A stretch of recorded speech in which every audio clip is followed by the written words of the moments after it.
Hola, ¿qué tal chicos? Me es un gusto saludarles ahora para compartir el tema del sentido de la vida y la pregunta por Dios. Si bien chicos estamos viviendo acontecimientos muy delicados en nuestro país, y no solamente de manera regional, sino también a nivel mundial, prácticamente asistimos a un mundo donde la violencia, donde la injusticia, donde la guerra se ha convertido en el pan nuestro de cada día. Sin embargo, surge la pregunta, ¿cómo es que el ser humano en medio de estas problemáticas de injusticia, de violencia, de corrupción, de fraude, de mentira, etcétera, puede el hombre encontrarle sentido a su existencia? Y si realmente es posible el sentido de la vida. En el hombre posmoderno o en la cultura actual que estamos viviendo, sabemos que el hombre trata de encontrarle sentido a su vida en aquellas cosas que le producen placer, que le producen emoción, etc. El hombre posmoderno ha renunciado a los grandes ideales de vida. No se le antoja la libertad, la igualdad, la fraternidad, porque está encerrado en sí mismo, en sus placeres, en sus goces momentáneos, y prácticamente el hombre posmoderno renuncia a una preocupación real por lo que le rodea. El hombre posmoderno prácticamente tiene como ideal de vida el se prohíbe prohibir, haz lo que quieras, vive intensamente la existencia de manera egocéntrica, narcisista, donde prácticamente él se ve a sí mismo en cuanto a sus necesidades muy particulares, ¿no? Que tiene que ver con la individualidad que busca su propia felicidad. En medio de esta posmodernidad a veces tan salvaje, en esta posmodernidad inauténtica, donde el hombre confía tanto en las cosas, en el tener como base de la existencia, cabe la pregunta si el hombre puede llegar a tener sentido de la vida. Y es que la filosofía, precisamente, uno de sus objetivos principales es dotar al ser humano del sentido de la vida misma, es decir, de orientar la existencia a ideales trascendentales como la felicidad, la vida, la plenitud, etcétera. En este sentido, la filosofía concibe de dos maneras el sentido.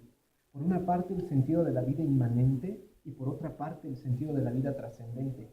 El sentido de la vida inmanente es aquellos hombres y mujeres que deciden trascender en la vida, encontrarle sentido a su existencia sin creer en un Dios o en un ser divino o en un ser superior a él.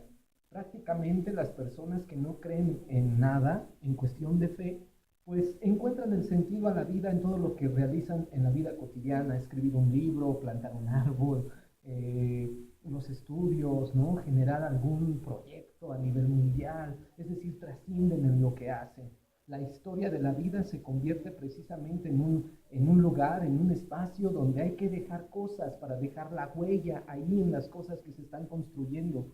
Pero no hay Dios, ni vida eterna, ni otra vida, ni mucho menos. O sea, simplemente se muere y se acabó la existencia, quedándonos en el recuerdo de los que nos aman, de los que nos estudian, etcétera, pero no trascendemos a otra dimensión espiritual. Es más, para quien tiene un sentido de vida inmanente, no existe esta dimensión trascendente, ni siquiera espiritual, porque el hombre es mera materia. Quienes optan por un sentido de la vida trascendente, ellos creen en la existencia de un ser superior, de un ser divino, o en Dios. Tienen la certeza de que hay un ser superior que camina a lo largo de la historia, no para manipular su vida, porque este ser divino respeta la libertad de quien se asume como hombre de fe o mujer de fe. En este caso, el hombre piensa que camina en una historia de la salvación porque Dios es parte fundamental de su vida, y precisamente lo que se está haciendo en el día a día es tratar de construir todos esos ideales de vida que le vienen de este ser superior, la construcción de la igualdad, de la fraternidad, de la hermandad. En el caso del cristianismo, el reino de Dios. Para estas personas con un sentido de vida trascendente, prácticamente la figura de Dios es fundamental, porque este hombre cree que esta vida no basta, sino que hay otra vida superior a esta, en la cual se va a ser feliz de manera plena. Bien, estos dos tipos de sentido de la vida nos conducen a que solamente el ser humano que puede llegar a tener sentido de la vida es un ser libre, es un ser que prácticamente, como dice John Paul Sartre, asume todas las decisiones que va tomando día a día en lo que el hombre quiere ser. Ser libre es esta facultad humana que tiene el hombre de decidir y elegir lo que quiere ser a diario. Tú y yo apostamos por lo que queremos ser y entonces somos responsables de todas las decisiones que tomamos en el día a día. Sartre dice que el hombre está condenado a ser libre. Es decir, que no es nuestra condición humana, porque sin libertad y sin voluntad esto no sería vida. Seríamos títeres en las manos de un sistema o en las manos de una institución, y sin embargo no es así. El hombre vive dos formas de libertad, una libertad interna y una libertad externa. La libertad externa significa que tenemos que cumplir con las leyes, las normas que la sociedad impone para poder tener un orden social, un orden en la vida del hombre. Y ojo, parece que estas normas, que estas leyes vienen siendo como un mal necesario. O sea, normalmente no nos gusta seguir normas, pero sin embargo son necesarias para la plena convivencia humana. Por eso digo que serían, como dice Sartre, un mal necesario.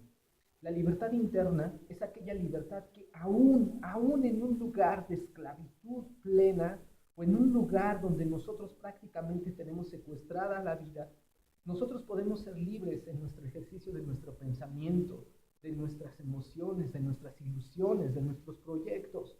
Piensa un poco en las guerras mundiales. Estos hombres y mujeres a punto de ser quemados en los hornos, pues esta gente obviamente no es libre de manera externa, porque se le ha impedido el poder profesar la fe que se quiere, pensar como se quiere, vivir como se quiere.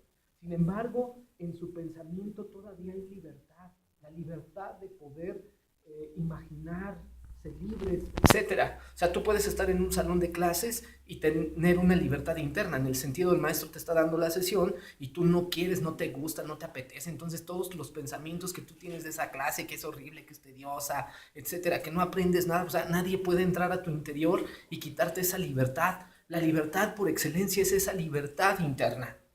Por lo tanto, tú tienes la decisión de decidir el ser libre, no libre, pero como dice Sartre, no hay hombre que no sea libre. Todos estamos condenados a ser libres. Entonces aquí cabe la pregunta si el hombre en su libertad decide creer o no creer en un ser superior. En el caso de la filosofía hay un área fundamental que se llama filosofía de la religión.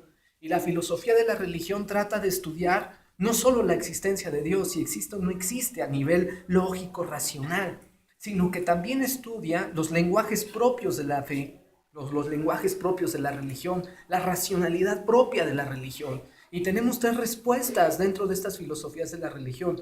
Una filosofía de la religión univocista, donde prácticamente estas filosofías dicen que Dios no existe porque no se puede comprobar con los sentidos, porque no se puede llevar a Dios a un laboratorio para calcular su tamaño, sus dimensiones, sus colores, etcétera. ¿Por qué? Porque prácticamente estas filosofías de la religión estudian a Dios desde una perspectiva cientificista. De entrada, pues Dios no existe ante un criterio cientificista. Sería estúpido traer a Dios aquí de manera física y decir que existe como existe la mesa, la ventana, yo mismo. O sea, sería una estupidez lógica.